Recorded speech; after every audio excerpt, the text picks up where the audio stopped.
शांति। आज की साकार मुरली डेट है 21 नवंबर 2024। बाबा के महावाक्य हैं, मीठे बच्चे, तुम्हें अब टीचर बन सबको मन वशीकरण मंत्र सुनाना है। यह तुम सब बच्चों की ड्यूटी है। आज का प्रश्न है, बाबा किन बच्चों का कुछ भी स्वीकार नहीं करते हैं? उत्तर है, जिन्हें अहंकार है, मैं इतना देता हूँ, मैं इतनी मदद कर सकता हूँ।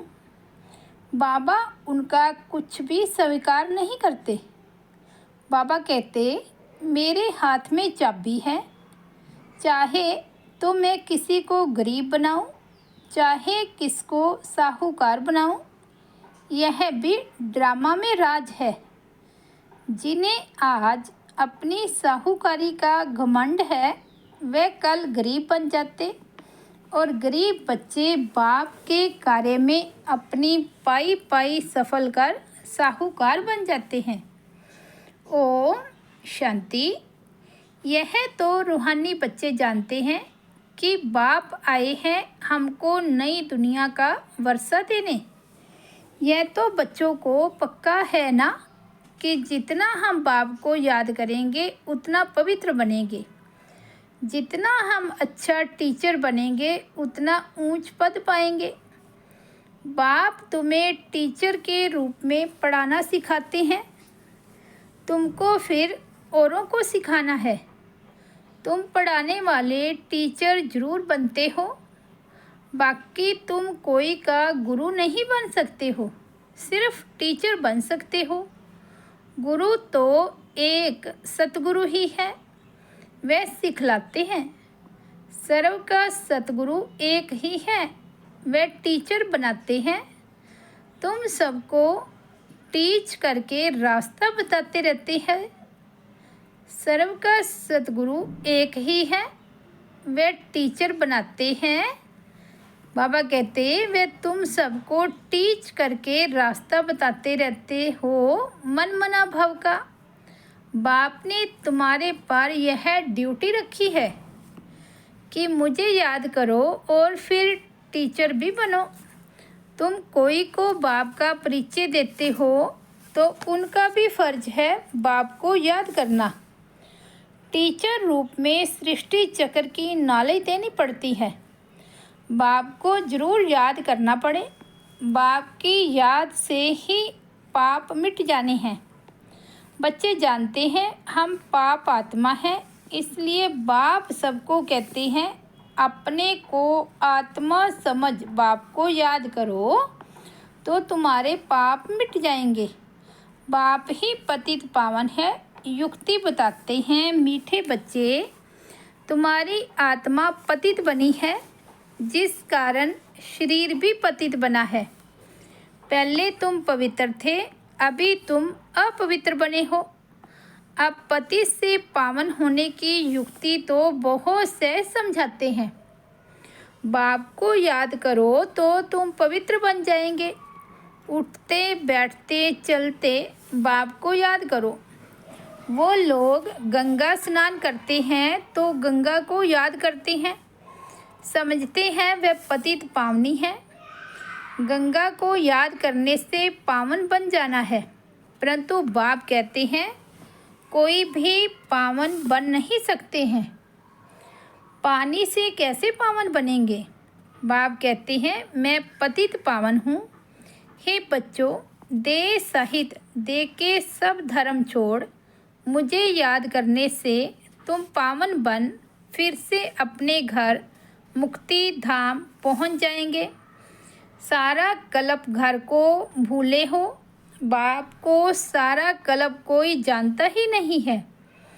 एक ही बार बाप खुद आकर अपना परिचय देते हैं इस मुख द्वारा। इस मुख की कितनी महिमा है। गौ मुख कहते हैं ना, वे गौ तो जानवर है, यह है मनुष्य की बात। तुम जानते हो यह बड़ी माता है, जिस माता द्वारा शिव बाबा तुम सबको अडॉप्ट करते हैं। तुम अभी बाबा बाबा कहने लगे हो। बाप भी कहते हैं इस याद की यात्रा से ही तुम्हारे पाप कटने हैं। बच्चे को बाप याद पड़ जाता है ना, उसकी शक्ल आदि दिल में बैठ जाती है। तुम बच्चे जानते हो जैसे हम आत्मा है वैसे वह परम आत्मा है। शक्ल में और कोई फर्क नहीं है। शरीर के संबंध में तो फीचर्स आदि अलग हैं, बाकी आत्मा तो एक जैसी ही है। जैसे हमारी आत्मा वैसे बाप भी परमात्मा है। तुम बच्चे जानते हो बाप परम धाम में रहते हैं, हम भी परम धाम में रहते हैं। बाप की आत्मा और हमारी आत्मा में और कोई फर्क है नहीं। वह भी बिंदी है, हम भी बिंदी है। ये ज्ञान और कोई को है नहीं, तुमको ही बाप ने बताया है। बाप के लिए भी क्या क्या कह देते हैं। सर्वव्यापी है, पत्थर ठिक्कर में है, जिसको जो आता वह कह देते हैं। ड्रामा प्लान अनुसार भक्ति मार्ग में बाप के नाम रूप देश काल को भूल जाते हैं। तुम भी भूल जाते हो। आत्मा अपने बाप को भूल जाती है। बच्चा बाप को भूल जाता है तो बाकी क्या जानेंगे। गोवा निधन के हो गए, धनी को याद ही नहीं करते हैं। धनी के पार्ट को ही नहीं जानते हैं, अपने को भी भूल जाते हैं। तुम अच्छी रीति जानते हो, बराबर हम भूल गए थे। हम पहले ऐसे देवी देवता थे, अब जानवर से भी बदतर हो गए हैं। मुख्य तो हम अपनी आत्मा को भी भूले हुए हैं। अब रियलाइज़ कौन करावे। कोई भी जीव आत्मा को यह पता नहीं होगा कि हम आत्मा क्या हैं, कैसे सारा पार्ट बजाते हैं।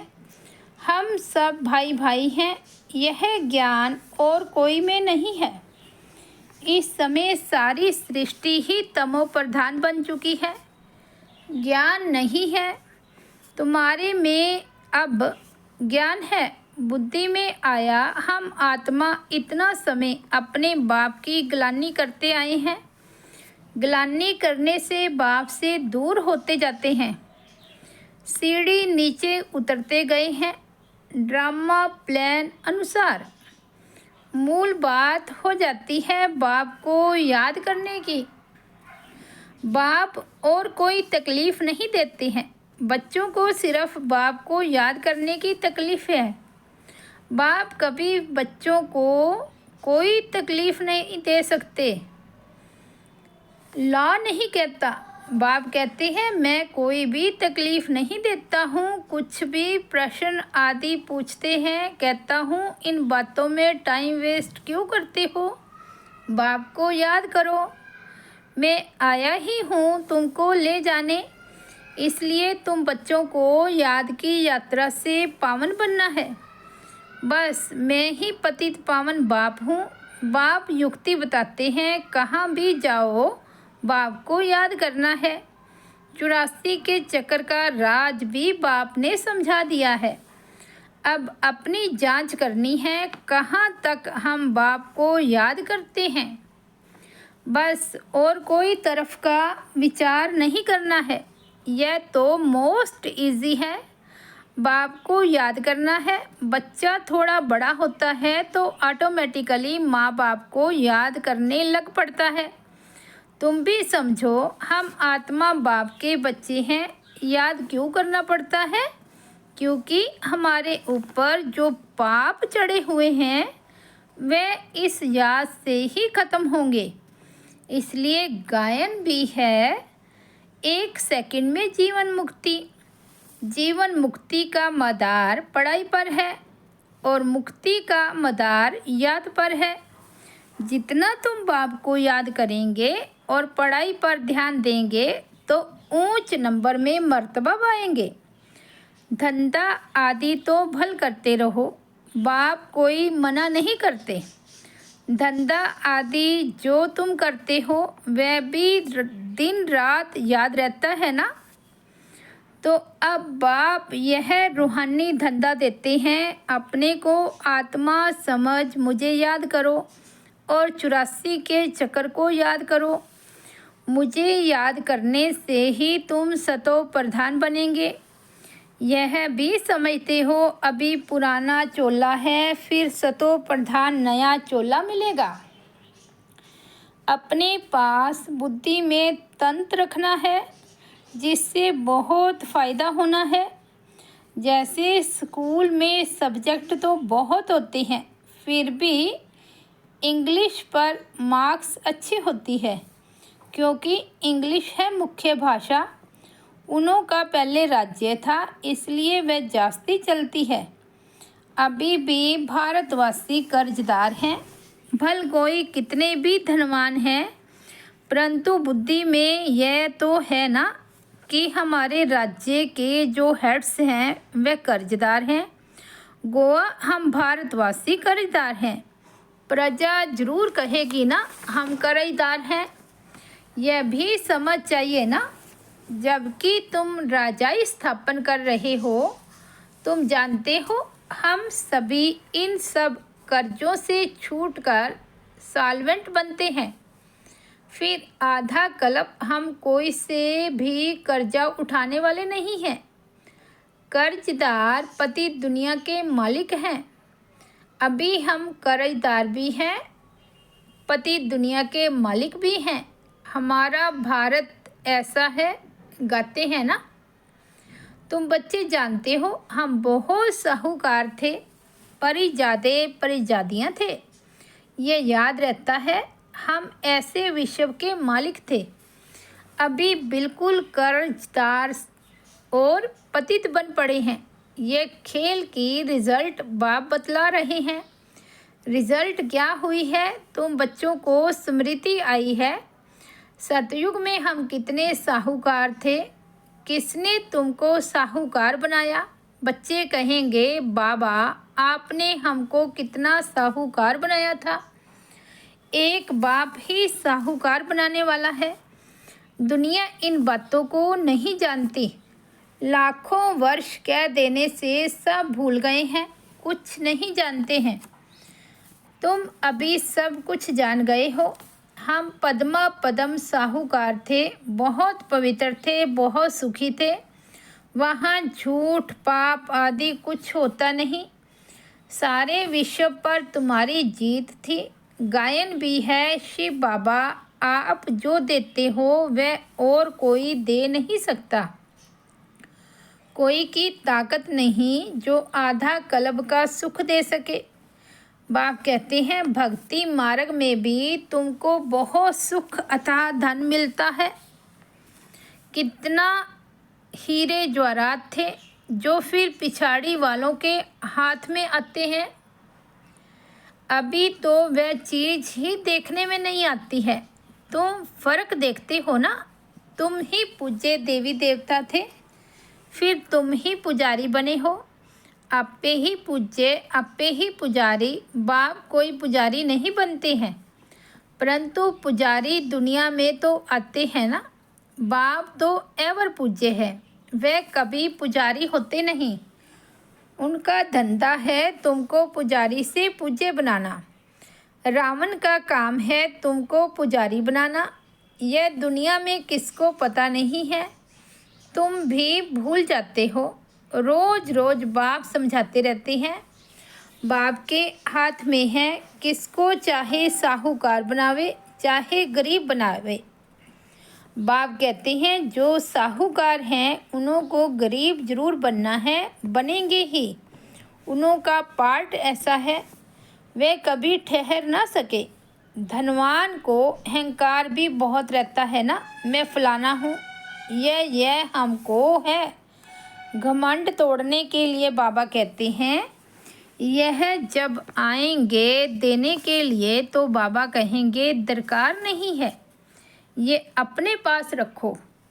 जब ज़रूरत होगी तो फिर ले लेंगे, क्योंकि देखते हैं काम का नहीं है, अपना घुमंड है। तो यह सब बाबा के हाथ में है ना, लेना व ना लेना। बाबा पैसे क्या करेंगे, दरकार नहीं। यह तो तुम बच्चों के लिए मकान बन रहे हैं, आकर के बाबा से मिलकर ही जाना है। सदैव तो रहना नहीं है। पैसे की क्या दरकार रहेगी? कोई लश्कर व तोपे आदि तो नहीं चाहिए। तुम विश्व के मालिक बनते हो, अभी युद्ध के मैदान में हो। तुम और कुछ भी नहीं करते हो सिवाय बाप को याद करने के। बाप ने फरमान किया है, मुझे याद करो तो इतनी शक्ति मिलेगी। यह तुम्हारा धर्म बहुत सुख देने वाला है। बाप है सर्वशक्तिमान, तुम उनके बनते हो। सारा मादार याद की यात्रा पर है। यहाँ तुम सुनते हो, फिर उस पर मंथन चलता है। जैसे गायें खाना खाकर फिर उगारती है, मुख चलता ही रहता है। तुम बच्चों को भी कहते हैं, ज्ञान की बातों पर खूब विचार करो। बाबा से हम क्या पूछें? बाप तो कहते हैं मन मना भाव, जिससे ही तुम सतो प्रधान बनते हो। ये एम ऑब्जेक्ट सामने है।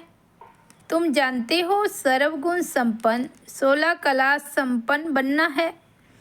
यह ऑटोमेटिकली अंदर में आना चाहिए। कोई की गलानी व पाप कर्म आदि कुछ भी न हो। कोई भी तुमको उल्टा कर्म नहीं करना चाहिए। नंबर 1 है यह देवी देवताएं पुरुषार्थ से ऊंच पद पाना है ना। इन्होंने पुरुषार्थ से ऊंच पद पाया है ना। उन्हों के लिए गाया जाता है अहिंसा परमो देवी देवता धर्म। किसको मारना यह हिंसा हुई ना। बाप समझाते हैं तो फिर बच्चों को अंतर्मुखी हो अपने को देखना है, हम कैसे बने हैं। बाबा को हम याद करते हैं। कितना समय हम याद करते हैं, इतनी दिल लग जाए जो ये याद कभी भूले ही नहीं। अब बेहद का बाप कहते हैं, तुम आत्माएं मेरी संतान हो, सो भी तुम अनादि संतान हो। वे जो आशिक माशुक होते हैं, उन्हों की है जिस्मानी याद। जैसे साक्षात्कार होता है फिर गुम हो जाते हैं, वैसे वह भी सामने आ जाते हैं। उस खुशी में ही खाते पीते याद करते रहते हैं। तुम्हारे इस याद में तो बहुत बल है। एक बाप को ही याद करते रहेंगे और तुमको फिर अपना भविष्य पद याद आएगा। विनाश का साक्षात्कार भी होगा। आगे जल्दी जल्दी विनाश का साक्षात्कार होगा। फिर तुम कह सकेंगे कि अभी विनाश होना है। बाप को याद करो। बाबा ने ये सब कुछ छोड़ दिया ना, कुछ भी पिछाड़ी में याद न आए। अभी तो हम अपनी राजधानी में चलें, नई दुनिया में जरूर जाना है। योग बल से सब पापों को भस्म करना है, इसमें ही बड़ी मेहनत करनी है। घड़ी घड़ी बाप को भूल जाते हैं क्योंकि यह बड़ी महीन चीज़ है। मिसाल जो देते हैं सर्प का, भरमरी का, वे सब इस समय के हैं। भरमरी कमाल करती है ना, उनसे तुम्हारी कमाल जास्ती है। बाबा लिखते हैं ना, ज्ञान की भू करते रहो, आखिर जाग पड़ेंगे। जाएंगे कहाँ? तुम्हारे पास ही आते जाएंगे, ऐड होते जाएंगे, तुम्हारा नामाचार होता जाएगा। अभी तो तुम थोड़े हो ना। अच्छा, मीठे मीठे सिकिलदे बच्चों प्रति माता पिता बाप दादा का याद प्यार और गुड मॉर्निंग। रूहानी बाप की रूहानी बच्चों को नमस्ते। हम रूहानी बच्चों की रूहानी बाप दादा को याद प्यार, गुड मॉर्निंग और नमस्ते। धारणा के लिए मुख्य सार। फर्स्ट पॉइंट है, ज्ञान का खूब विचार सागर मंथन करना है। जो सुना है उसे उगारना है। अंतर्मुख हो देखना है कि बाप से ऐसी दिल लगी हुई है जो वे कभी भूले ही नहीं। दूसरी पॉइंट है, कोई भी प्रश्न आदि पूछने में अपना टाइम वेस्ट न कर याद की यात्रा से स्वयं को पावन बनाना है। अंत समय में एक बाप की याद के सिवाय और कोई भी विचार न आए, यह अभ्यास अभी से करना है। आज का सतगुरु बाबा का वरदान है, दृढ़ संकल्प रूपी व्रत द्वारा वृत्तियों का परिवर्तन करने वाले महान आत्मा भव। दृढ़ संकल्प रूपी व्रत द्वारा वृत्तियों का परिवर्तन करने वाले महान आत्मा भव। महान बनने का मुख्य आधार है पवित्रता। इस पवित्रता के व्रत को प्रतिज्ञा के रूप में धारण करना अर्थात महान आत्मा बनना। कोई भी दृढ़ संकल्प रूपी व्रत वृत्ति को बदल देता है। पवित्रता का व्रत लेना अर्थात अपनी वृत्ति को श्रेष्ठ बनाना। व्रत रखना अर्थात स्थूल रीति से परहेज करना। मन में पक्का संकल्प लेना। तो पावन बनने का व्रत लिया और हम आत्मा भाई भाई हैं, यह ब्रदरहुड की वृत्ति बनाई। इसी वृत्ति से ब्राह्मण महान आत्मा बन गए। स्लोगन है, व्यर्थ से बचना है तो मुख पर दृढ़ संकल्प का बटन लगा दो। व्यर्थ से बचना है तो मुख पर दृढ़ संकल्प का बटन लगा दो। अच्छा, ओम शांति। तो ये थे 21 नवंबर 2024 के बाबा के अनमोल महावाक्य। मुरली की हेडलाइन है, मीठे बच्चे तुम्हें अब टीचर बन सबको मन वशीकरण मंत्र सुनाना है। यह तुम सब बच्चों की ड्यूटी है। ओम शांति।